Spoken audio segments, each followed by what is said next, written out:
de chaque côté. Ouais. Donc Atlético Madrid qui revient avec 3 buts donc face à une équipe du Real Madrid.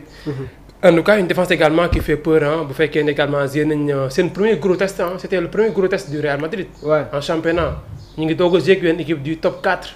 Donc nga encaissé benn 5 buts donc face à une équipe comme Atlético Madrid. Zéro goog yenn équipe bi mag yi top après donc loolu ça fait peur. C'est côté Madrid déjà donc c'est un signal fort. Pour Xavi Alonso boo xamante ni déjà avec son staff peut-être je pense ils vont vraiment étudier en tout cas cette défaite bu ñu encaissé donc contre Atlético Madrid pour man une équipe comme Real en tout cas ne mérite pas en tout cas d'encaisser 3 buts pour ne pas dire ça 53 buts dans un match.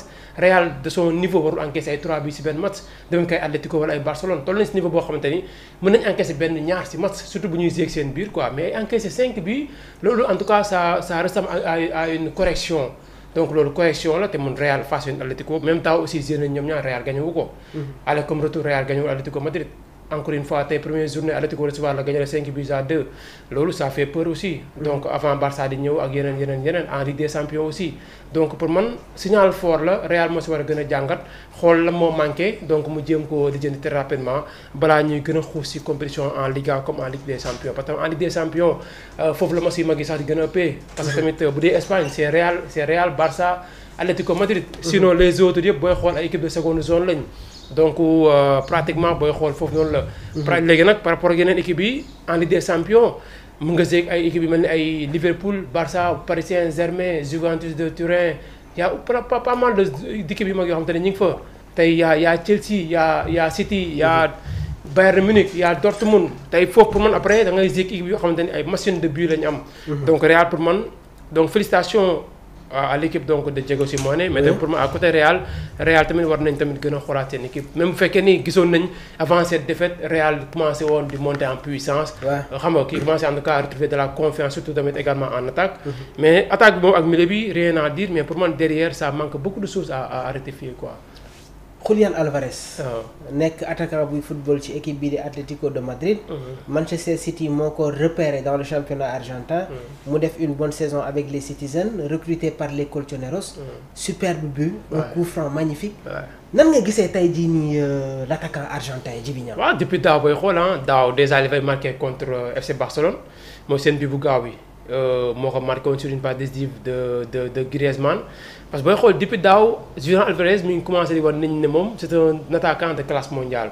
Pour man aujourd'hui Pep Guardiola et les dirigeants de Man City ils commencent à vraiment regretter le départ de Álvarez et Alan concurrence la woon. il faut kenn démarrer kenn toog sur le banc.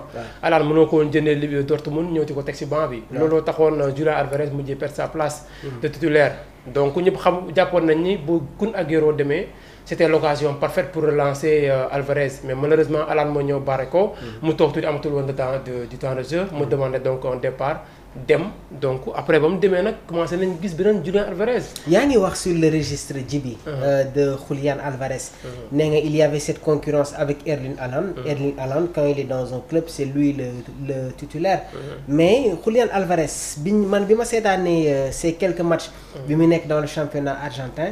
des fois da nga ko daan gis muy football comme benn genre numéro 10. comme excentré tey jii avec la sélection argentine. moom moo relégué sur le banc Lautaro Martinez. Le FC Barcelone d'après les dernières informations voilà Julián Álvarez mi ngi ci seen short list.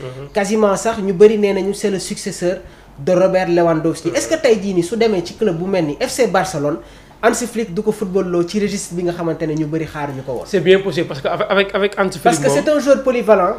Capable de jouer sur les ailes. Parce que bi ma demee xool sa fiche. sur li nga xamante ne nag moom mooy ses notes. sa capacité ses accélérations vitesse am mi ngi varier entre les 88 ba 90%. donc cela veut dire que c'est un joueur bi nga xamante ne am na une vivacité loolu moo ko permettre tey jii mun na jouer sur tous les secteurs offensifs. Djiby waaw avantage bu mu am c'est que loolu la moom c'est un joueur boo xam ne joueur polyvalent contrairement à Erling Haaland. avec un centre de gravité très bas. c'est ça aussi donc difficile également à prendre en tout cas devant. c'est difficile également nga battre ko.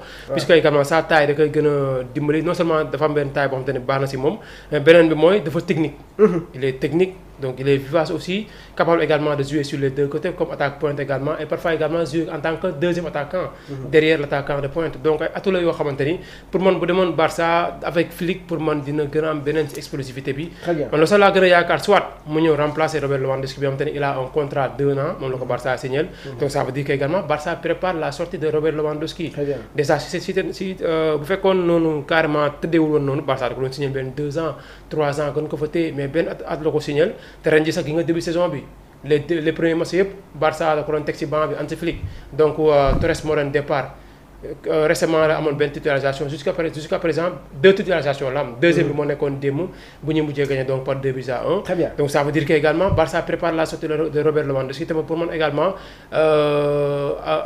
Julián Álvarez gagnerait également à rejoindre le FC Barcelone parce que avec Atlético Madrid souvent pour nga gagner fa ay titres bëriwul Atlético le problème du club c'est que loolu la am na ay joueurs yu mag mais parfois duñ gagner ay titres te boo gagnewul titre récompense individuelle yi mënoo ko am c'est ça léegi mi ngi si benn Argentine boo xamante ni léegi il fait partie des 2 meilleurs clubs des 2 meilleures sélections donc mondiales Argentine beneen bi mooy tamit bu demoon benn club bu mag boo xamante ni dina remporter la Ligue des Champions mu terminer meilleur buteur du championnat pour man day nekk jour boo xamante ni pour mu remporter le Ballon d'Or mondial très bien day facile ci moom yaa ngi wax sànq sur la technicité de Julián Álvarez mais man su ma koy seetaan par moment daf may jox l'ancien milieu de terrain argentin muy Juan Sebastián Verón joué na Inter de Milan waaye tamit sur son toucher de balle il me rappelle Juan Román Riquelme ancien numéro 10 très élégant c'est un excellent joueur Julián Álvarez FC Barcelone Real Sociedad FC Barcelone Real Sociedad les Catalans qui s'imposent sur le score de 2-1 une remontada l'entrée de Lamine Yamal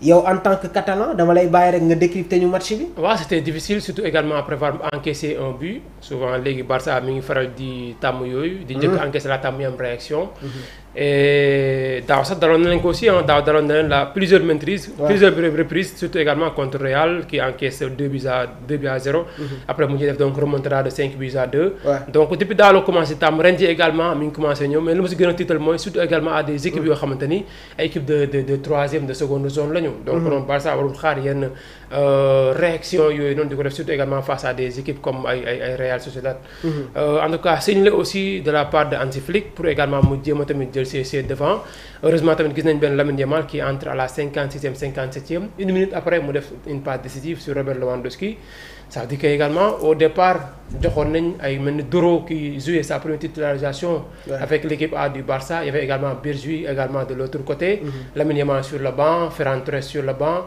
donc devant il y avait que Robert Lewandowski moo accompagné donc ces jeunes et Marcus Rashford également donc équipe bi amoon na tuuti réaménagement surtout également par rapport ak blessures yu bëri yoo xamante ni Barça am na ko surtout au niveau de l'entrejeu très bien tey may nañ sens yenn si jeunes yi Koundé également qui a repris en tout cas sa place de titulaire Garcia sur le banc après mu ñëw deuxième mi-temps Cubarsí également sur le banc moom fa la mujjee donc terminé le match mujjeewul dugg donc ça veut dire que également coach bi tourné woon na équipe bi pour may sens yeneen si joueurs yi pour ñu jouer Gérard Martin également qui a fait un bon match laata muy gën di céder sa place à Eric Garcia bon heureusement pour le Barça qui s'impose par 2-1 qui reprend également la première place devant le Real avec 1 point donc d'écart léegi donc léegi la pression sens de cas Barça moo nekkoon deuxième Real nekk premier léegi c'est la situation inverse Barça léegi moo dirigé moo nekk ci kaw même si ça reste en tout cas beaucoup de matchs yoo xam te war nañu ko jouer championnat ndax xaajul bay jeexam mais le fait également nga nekk premier rek le psychologiquement ça va impacter en tout cas sur les équipes yoo xam te ñoo nekk derrière. très bien alors lii moo nekk l'actualité internationale Djiby def nañu la une des journaux ñëw nañu tuuti voilà de li nga xamante ne nag indi nañu des commentaires sur l'actualité internationale à présent dañuy wax sur l'équipe nationale du Sénégal donc information yi nga xamante ne jot nañ ko mooy le sélectionneur dina publier la liste des 26 joueurs yi nga xamante ne ñoom ñoo war a bokk sur la trêve Sénégal war a football ak le Soudan du Sud suñ fa jógewee war a football ak équipe bi nga xamante